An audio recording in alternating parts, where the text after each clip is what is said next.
How much money is your company leaving on the table in regards to sales?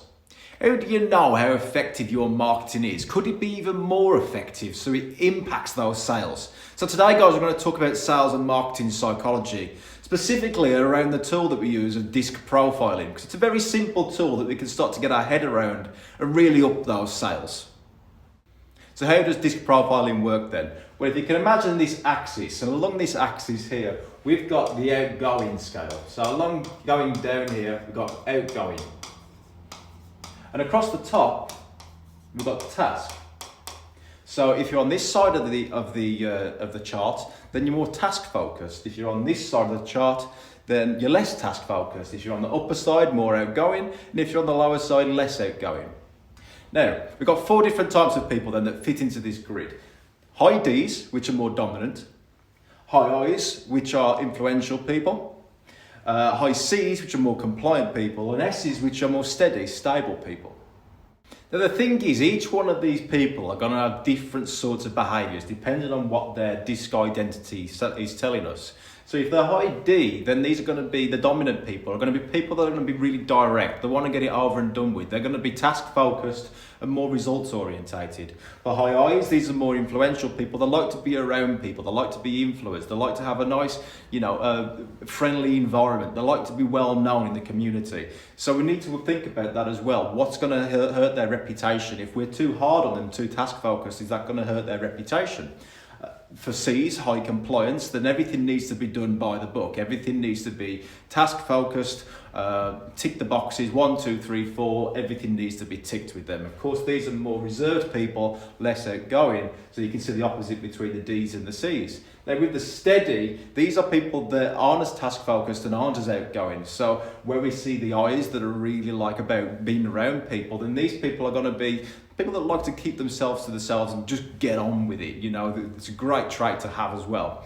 So when we start to think about then, when it comes to sales, we need to realize that these different people have different behaviors. So how can we start to talk to people differently so we can make sure that we tick the right box for them?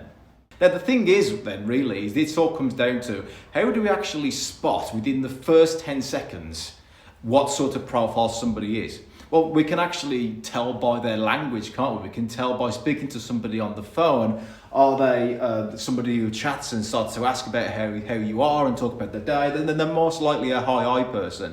Are they quite quiet and reserved, and they could be an S or a C? Do they need to see everything step by step to make a decision? Then they're definitely a C. Are they the sort of person that just wants to get the conversation over and done with and results focused? Then they're going to be a D, aren't they? So in regards to sales and marketing, how can we use disc profiling to make a lot more money? Well, first of all, we'll start with marketing, the one end of the spectrum. If we look at marketing, we're very interested in what is our target market. What sort of offers have we got out there, and what sort of platforms are we using to get to our target market? How are we actually wording our speech? Are we doing a lot of blogs with a lot of detail in there? Are we sending proposals out with so much detail in there that it just loses the interest of a D profile, but it may tick the box for a C profile? Or are we going out there and talking to people and not making enough connection with people? Or we're not getting to know people well enough? Because a high I would be really turned off by that, where an S probably wouldn't want to have the pressure on them as much. They just want to make a steady decision and make sure that it's right for them.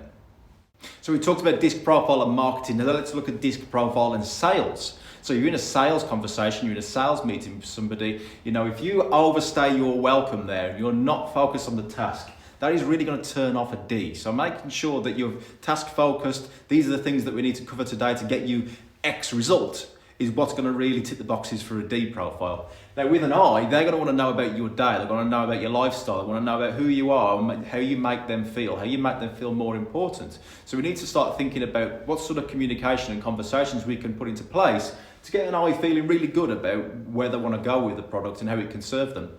So when we look at a C, yet again, we need to be making sure that our product and our service ticks all the boxes to get them where they want to go to. Obviously, these people aren't as outgoing as these people, so they're probably going to want to sit there and spend a lot more time thinking about it and going over it to, and have that proper security that you're the right person and that your product's the right the product's the right thing to get them to where they want to be.